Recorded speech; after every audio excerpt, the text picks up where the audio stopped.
रामकृष्ण हरी. आजच्या कथेचे नाव आहे शंकराच्या तिसऱ्या डोळ्याची कथा आणि त्याचा गर्भितार्थ. सद्गुरू शंकराच्या प्रतीकात्मक असलेल्या तिसऱ्या डोळ्याचे आणि तो उघडल्यानंतर स्पष्टता आणि आकलन कसे येते याचे वर्णन करतात.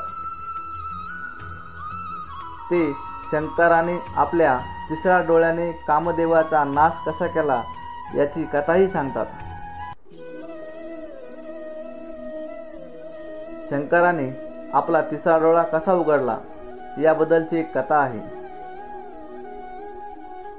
भारतामध्ये कामदेव ही प्रेम आणि विषयी सुखाची देवता आहे. काम म्हणजे कामवासना. कामवासनांना बरेच लोक सामोरं जाण्याचं टाळतात. तुम्हाला त्याभोवती काहीतरी डेकोरेशन हवं असतं म्हणून त्याला तुम्ही प्रेम भावनेशी जोडतात. कथा अशी आहे. कामदेवाने झाडामागे लपून आणि शिवशंकराच्या हृदयात बाण मारला. शंकर थोडा विचलित झाला आणि त्याने तिसरा डोळा उघडला. जो धगधगता होता आणि त्याने कामाला जाळून खाक केली. अशी कथा सामान्यपणे सगळ्यांना सांगितली जाते.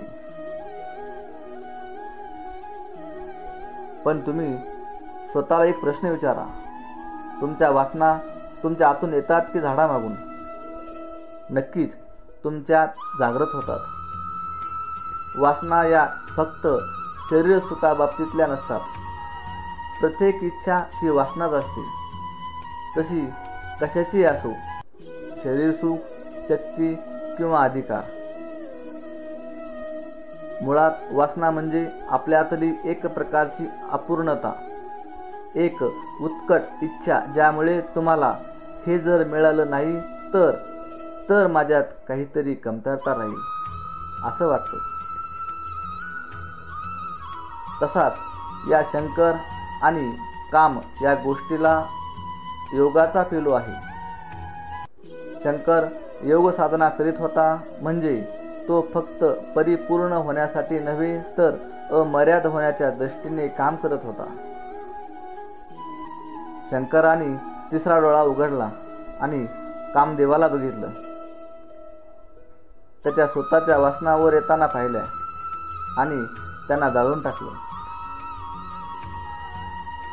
त्याच्या शरीरातून भस्म बाहेर आलं, म्हणजेच आतलं सगळं कायमचं संपवलं. तिसरा डोळा उघडणे म्हणजे त्याच्या आतल्या अशा पैलूचं त्याला आकलन झालं जो भौतिकतेच्या पलीकडचा आहे आणि सगळ्या भौतिक शक्ती गळून पडल्या. तिसरा डोळा म्हणजे असा डोळा जो ते बघू शकतो जे भौतिक नाही. तुम्ही स्वतःचा हात पाहू शकता कारण तो प्रकाश अडवतो आणि परावर्तित करतो. तुम्ही हवा पाहू शकत नाही कारण ती प्रकाश रोखू शकत नाही, पण त्या हवेत थोडा जरी धूर झाला तरी तुम्हाला तो दिसतो कारण तुम्हाला फक्त तेच दिसतं जे प्रकाश अडवते. ज्या गोष्टीतून प्रकाश आरपार जाऊ शकतो त्या तुम्ही बघू शकत नाही. हेच डोळा या ज्ञानेंद्रियाचं स्वरूप आहे. डोळ्यांना भौतिक गोष्टीचे आकलन होते. तुम्हाला अशा गोष्टीचे आकलन करायचे ज्या भौतिक नाहीत, तर एकच मार्ग आहे, तो म्हणजे आतला. आपण जेव्हा तिसऱ्या डोळ्याबद्दल बोलतो तेव्हा ते अशा प्रत्येकाबद्दल बोलतो जे आपले डोळे पाहू शकत नाही. आपले ज्ञानेंद्रिय बहिर्मुख आहेत. तिसरा डोळा आंतरिक गोष्टीच्या म्हणजे तुमच्या स्वरूपाच्या आणि अस्तित्वाच्या आकलनासाठी आहे. तो म्हणजे एखादा जास्तीचा अवयव किंवा कपाळावरील भेग नाही. असा पेलू ज्यामुळे एखाद्याला भौतिकतेच्या पलीकडचे आकलन होते त्याला तिसरा डोळा म्हटले आहे. तिसऱ्या डोळ्यातून जीवनाकडे बघणे अजून एक दृष्टिकोन म्हणजे ज्ञानेंद्रिय पूर्व कर्मामुळे खूपच दूषित झालेली असतात. कर्म म्हणजे पूर्वीच्या कृतीच्या शिल्लक राहिलेल्या स्मृती. तुम्ही पाहू शकणाऱ्या सगळ्या गोष्टीवर तुमच्या गतकर्माच्या स्मृतीचा प्रभाव असतो. त्याला तुम्ही टाळू शकत नाही.